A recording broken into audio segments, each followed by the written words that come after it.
સરકારી માહિતી મુજબ ભારતમાં કુલ દૂધની જરૂરિયાતના 34% જ દૂધનું ઉત્પાદન થાય છે. બાકીનું બધું દૂધ ડુપ્લિકેટ બને છે, જે પ્રાણઘાતક મેલામાઇન અને વંધ્યત્વ, કેન્સર, કિડની ફેલ, ચેતાતંત્ર ફેલ જેવા અનેક રોગો કરનારા કેમિકલમાંથી બને છે. 1980 સુધી ભારતના તમામ ગામો તાલુકામાં બધાના ઘરે પુષ્કળ ગાયો ભેંસો હતી, જેની સંખ્યા આજે 25% થઈ ગઈ અને વસ્તી 2 ગણી થઈ ગઈ, જેની સામે બજારો મીઠાઈના વેચાણની માત્રા 10 ગણી વધી ગઈ. આ કેવી રીતે શક્ય બને? બજારમાં મળતા સફેદ પેંડા, બરફી 25 થી 50 લીટર દૂધમાં કોસ્ટિક સોડા કે કપડાં ધોવાના સોડા બેહદ માત્રામાં નાખીને દૂધને ફાડી નાખે છે અને બાકીનું પાણી ફેંકી દઈને 15 મિનિટમાં પેંડા બનાવવામાં આવે છે. તમારા અંગત કોઈ કેટરસવાળા મિત્રો હોય તો તેને પૂછી લેજો.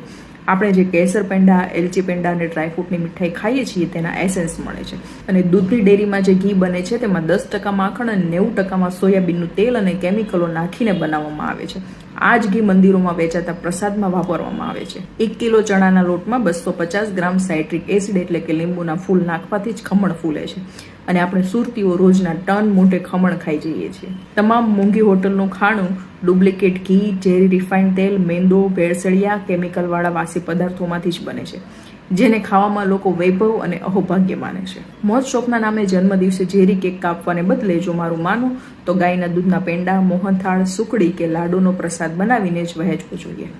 ઘરે મહેમાન આવે ત્યારે બજારની મીઠાઈ કરતાં ઘરમાં જ બનાવેલા ગોળના લાડુ, સુખડી, લાપસી, શીરો, લીલા પોકનું જાદરિયું અને ખીર, દૂધપાક જ ખવડાવવા જોઈએ. 2 પૈસાના અહંકારમાં અને દેખાદેખીમાં બહારનું ઝેર ખાવાનું અને ખવડાવવાનું મહાપાપ બંધ કરીએ તો સારું. હવે આજથી જ શરૂઆત કરશો તો કાલે પરિવર્તન ચોક્કસ દેખાશે. બજારમાં મળતી આ બધી જ વસ્તુઓ ક્યારે બંધ નહીં થાય, પણ જો આપણે લેવાનું જ બંધ કરી દઈશું તો આ બધી વસ્તુઓ માર્કેટમાંથી આપોઆપ ગુમ થઈ જશે. હવે આપ સૌની જવાબદારી છે કે આ વિડીયોને બધા ઘર સુધી પહોંચાડી દો, કારણ કે આપણા સ્વાસ્થ્યને લગતો એક ગંભીર મુદ્દો છે.